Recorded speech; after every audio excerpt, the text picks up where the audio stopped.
नमस्कार, मैं अनिल नौटियाल आज फिर आप सभी के सामने एक जनहित की खबर के साथ हाजिर हूँ। जी हाँ, देवभूमि जीवन रक्षक जो संगठन है वो लंबे समय से सड़क हादसों में जो घायल होते हैं उन्हें अस्पताल पहुँचाने का काम करता है। इसकी खबर हमने आपको पहले भी दिखाई।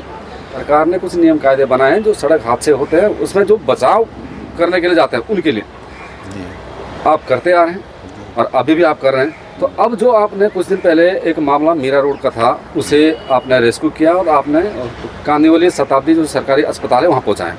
तो इस दौरान आपके साथ में क्या आपको नियम कायदे दिखे सामने कि जिस प्रकार से जो सरकार ने बनाए? अनिल जी, हाँ, एक्चुअली मैं 25 तारीख की बात है, रात को करीब 9 बजे के आसपास हमारे हेल्पलाइन नंबर में एक फ़ोन आया जी। उस फ़ोन में सामने वाले ने बताया कि डेल्टा गार्डन जो मीरा रोड में है उसके सामने मुंबई अहमदाबाद हाईवे में एक एक्सीडेंट हो गया। तो मैं घर में था, मैं तुरंत मतलब वही कपड़ों में सीधे गया वहाँ पे घटनास्थल। हमेशा की तरह जैसा आप एक्टिव रहते हैं? जी जी जी जी। तो जैसे मैं उधर गया तो मैंने देखा तो वहाँ पे कम से कम 10-15 लोग जमा हुए थे और वहाँ की ट्रैफिक पुलिस सामने खड़ी थी। और वहाँ पे एक आदमी था जो जिसके दोनों पैरों में ट्रक चढ़ के निकल गया था, तो दोनों पैर उसके फ्रैक्चर हुए थे। तो हमने पुलिस वालों से भी ये सवाल किया, भाई अभी आदमी जिंदा है और अगर इसको समझ से इसका ट्रीटमेंट मिल जाए तो ऑलरेडी पॉलिसी भी है कि भाई सबसे पहले अस्पताल पहुंचाना। तो उन्होंने बोला कि हमने एम्बुलेंस को कांटेक्ट किया है और अभी तक एम्बुलेंस आया नहीं, जो आधा घंटा के ऊपर हो गया था और तब तक वो आदमी तड़प रहा था, वहाँ पे किसी ने उसको रेस्क्यू नहीं किया। तो फिर उसके बाद हमने डायरेक्ट वहाँ के जो लोकली रिक्शे में उसको बैठाने की कोशिश की, तो 3-4 रिक्शे वालों को बुलाया, किसी ने भी उसको अंदर लेने से मना कर दिया क्योंकि पड़ा रहा होगा। हाँ, बहुत सारा ब्लड था और पूरा पैर फ्रैक्चर हुआ था। तो फिर पुलिस वालों से हमने बोला कि भाई आप अगर इनको बोलोगे तो ही वो रिक्शा लेके जाएगा, बाकी नहीं लेके जाएगा। तो फिर उन्होंने उसको, पुलिस वालों ने थोड़ा अपने स्टाइल में उनको बात किया और वो रिक्शे वाला कैसे करके आप रेस्क्यू करके, हाँ, रेस्क्यू करके उसको लेके गए कांदिवली। तो कांदिवली जैसे हम लेके गए तो वहाँ पे हमने डॉक्टरों को बताया कि हम ये एक्सीडेंट मीरा रोड में हो गया था और हम लोग वहाँ से रेस्क्यू करके इसको लेके आए हैं इधर। तो पहला उन्होंने यही पूछा कि भाई आपने पुलिस को इन्फॉर्म किया क्या? तो हमने बोला सर पुलिस तो ऑलरेडी वहाँ पे घटनास्थल पुलिस ने बिठा के दिया रिक्शे, पुलिस ने ही बिठा के दिया है हमको। तो बोले नहीं आपको चौकी में जाने का था, उधर उनसे ये करने का था।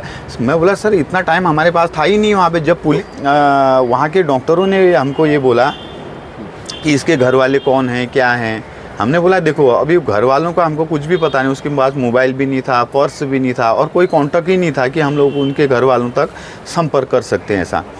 तो फिर उन लोगों ने बोला कि भाई आप इसको पूरा मतलब आप देखोगे क्या इसका? मैं बोला हम कैसे देख सकते हैं, हम तो उठा के लेके आए हैं यहाँ, पेपर बनाए उसके। और फिर उन्होंने बोला कि इसका एक्चुअली में कल को इनका ऑपरेशन करना पड़ेगा क्योंकि सीरियस है पेशेंट। तो हम बोले कि ठीक है, तो जो भी करना है आप उसका प्रोसीजर चालू कीजिए। उन्होंने बोला कि उसका पेपर बनाना पड़ेगा ऑपरेशन के लिए और उनका ब्लड सैंपल देना पड़ेगा, प्रोसीजर है, सारा प्रोसीजर हम लोगों ने किया। और उसके बाद भी अपने को वहाँ से नहीं जाने दिया। बोला, हमने बोला कि अभी हम जाएं क्या? बोले नहीं आपको नहीं जाना है क्योंकि अभी उसका ड्रेसिंग करना है। तो ड्रेसिंग के लिए भी हमको उधर लेके गई वो और हमसे ड्रेसिंग करवाए, पूरा ग्लव्स जी देके थिएटर रूम में लेके जाके वहाँ पे सारा काम करवाया और तो यहाँ तक कि उसका यूरिन भी हमसे साफ करवाया। देखिए इस घटना से हम सिर्फ बता सकते हैं जो हमारे दर्शक है वहाँ तक, और हम उम्मीद करेंगे कि ये सरकारी डिपार्टमेंट तक भी ये चीज़ जानी चाहिए जो कि संबंधित डिपार्टमेंट है, जैसे कि पुलिस डिपार्टमेंट, उनको भी। मेरे हाथ में ये एक लॉ की कॉपी है जो 2020 में ये लॉ बनाया गया है कि कोई भी सड़क हादसों में घायलों को अगर अस्पताल लेके जाता है तो उस व्यक्ति का नाम तक भी पूछा नहीं जा सकता है जो लेके गया है। अगर वो आदमी चाहता है तो जी उसको तुरंत छोड़ना पड़ता है हॉस्पिटल। आपने ड्रेसिंग किया? जी ड्रेसिंग पूरा उसको पकड़ के, मतलब अब वो काफ़ी चिल्ला रहा था तो वहाँ पे कोई वार्ड बॉय नहीं था, वार्ड बॉय के रूप में हमको यूज किया उन लोगों ने। लेकिन रात 10 बजे से ये लोग अस्पताल में पहुंच जाते हैं, सुबह 4 बजे ये ड्रेसिंग का काम शुरू होता है जी। तो जिस व्यक्ति के, जिस घायल के दोनों पाँव फ्रैक्चर हो गया हो, ट्रक चढ़ गया हो, कितने तड़फन उसके अंदर हुई होगी, उसके बावजूद अगर अननोन आदमी जो कि मदद करने के लिए जो हमेशा से आगे आता है, अगर वो इंसान अगर वहाँ पर मदद करने के लिए खड़ा रहता है और इतने घंटों तक खड़ा रहता है तो कहीं ना कहीं ये इन लोगों का मोरल जो सपोर्ट है वो कम हो सकता है, क्योंकि इस प्रकार की मदद कोई और करेगा नहीं।